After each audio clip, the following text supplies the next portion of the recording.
Hi everyone, it's Eileen Crakes again, counseling faculty at San Diego Mesa College. Welcome back. You are now viewing part 2 of this online pre-assessment workshop. Let's go ahead and get started.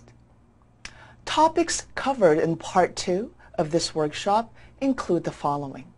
There will be a continuation from part 1 of overcoming test anxiety. We will be covering common facts, FAQs, next steps, applause, and workshops pertaining to the development of an abbreviated 2-semester education plan.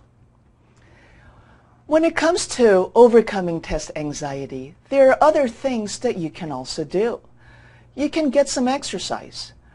Regular exercise the day of or before can help release any tension that you might have going into the assessment. Hydration. You probably want to avoid caffeinated and sugary beverages that can help reduce your chances of any undesired onset of anxiety. With that in mind, you probably want to decrease your intake of caffeinated beverages. Okay, so you probably don't want to ignore a learning disability. Find out if there is any underlying condition that inhibits the ability to concentrate, learn, or focus. You can visit the DSPS office located in I-4-405 for assistance and information about learning disabilities. DSPS stands for Disability Support Programs and Services. Common facts. Fact number 1. Completing the assessment will help with my registration day and time in the future. True. Although the assessment alone will not give you a better registration day and time, completion of your assessment in conjunction with your online orientation and education plan will satisfy your requirements for student success and matriculation. A fully matriculated student benefits from earlier registration priority. This refers to students receiving an earlier date to register for classes each semester. Fact number 2. Taking a practice test is a good way to get prepared for your assessment. True.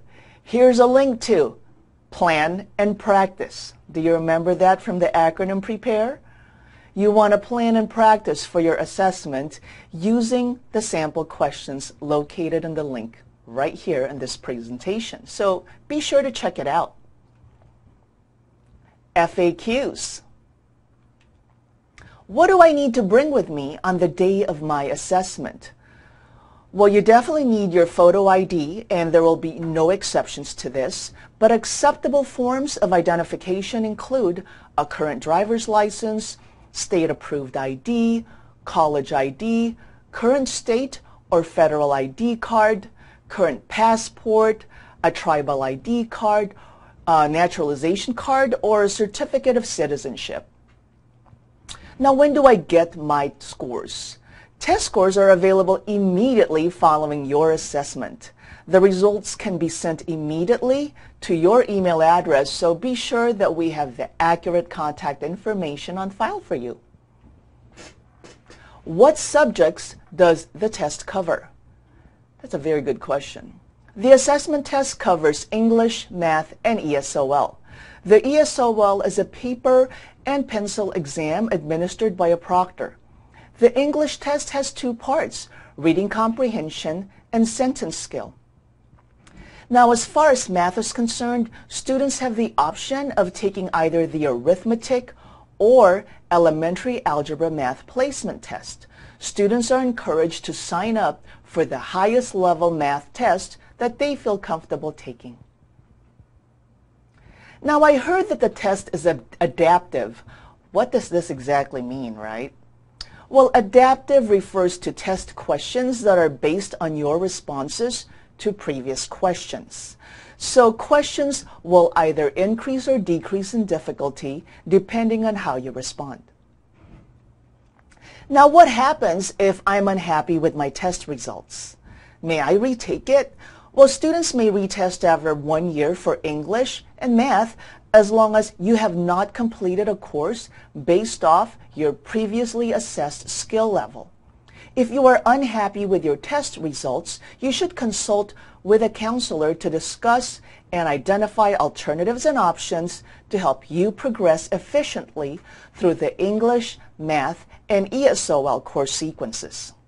Remember that counselors are here to assist you and support your success in college. Now, can I challenge my test results? Absolutely.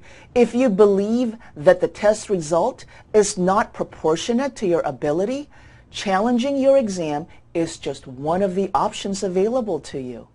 Admissions and Records in I-4-102 can assist you with information on the challenge process. Be sure to speak with a counselor also for details on the challenge process available to students in English and math.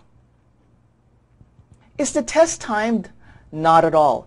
The computerized assessment tests are self-paced.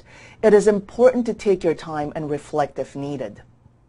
Now, may I use a calculator or notes? Unfortunately not. Calculators and notes are not permitted. You will be provided with pencil and scratch paper during the test. All scratch paper will be collected by the test proctor at the end of the assessment. Do you accept standardized test scores such as SAT and ACT? The answer is yes. Standardized test scores can be used for placement. Please refer to the next slide for information on the minimum required score. Students are encouraged to meet with a counselor to determine if they meet the minimum score required to clear placement using standardized test scores such as SAT, ACT, EPT, and ELM. Here's the chart for standardized test scores. Take the time to review the scores, and I encourage you to meet with the counseling faculty if this applies to you and if you think you are able to clear placement using the standardized test scores. You've done a really good job, guys. Let's talk about the next steps, okay? So the next steps entail visiting the testing services link for questions pertaining to your assessment. You may also attend a workshop or visit the counseling center for assistance and completion of your educational plan after finishing your assessment. Now, remember to see the testing staff after your assessment so that you can sign up for a planning workshop designed to help students develop their 2-semester abbreviated education plan. Applause! This is the fun time, everybody. San Diego Mesa College welcomes you and applauds you for completing an important step towards your academic success. Okay, didn't I just talk about this? But I really want to remind you to sign up for a workshop to develop your 2-semester abbreviated education plan. So be sure to see the testing staff for details.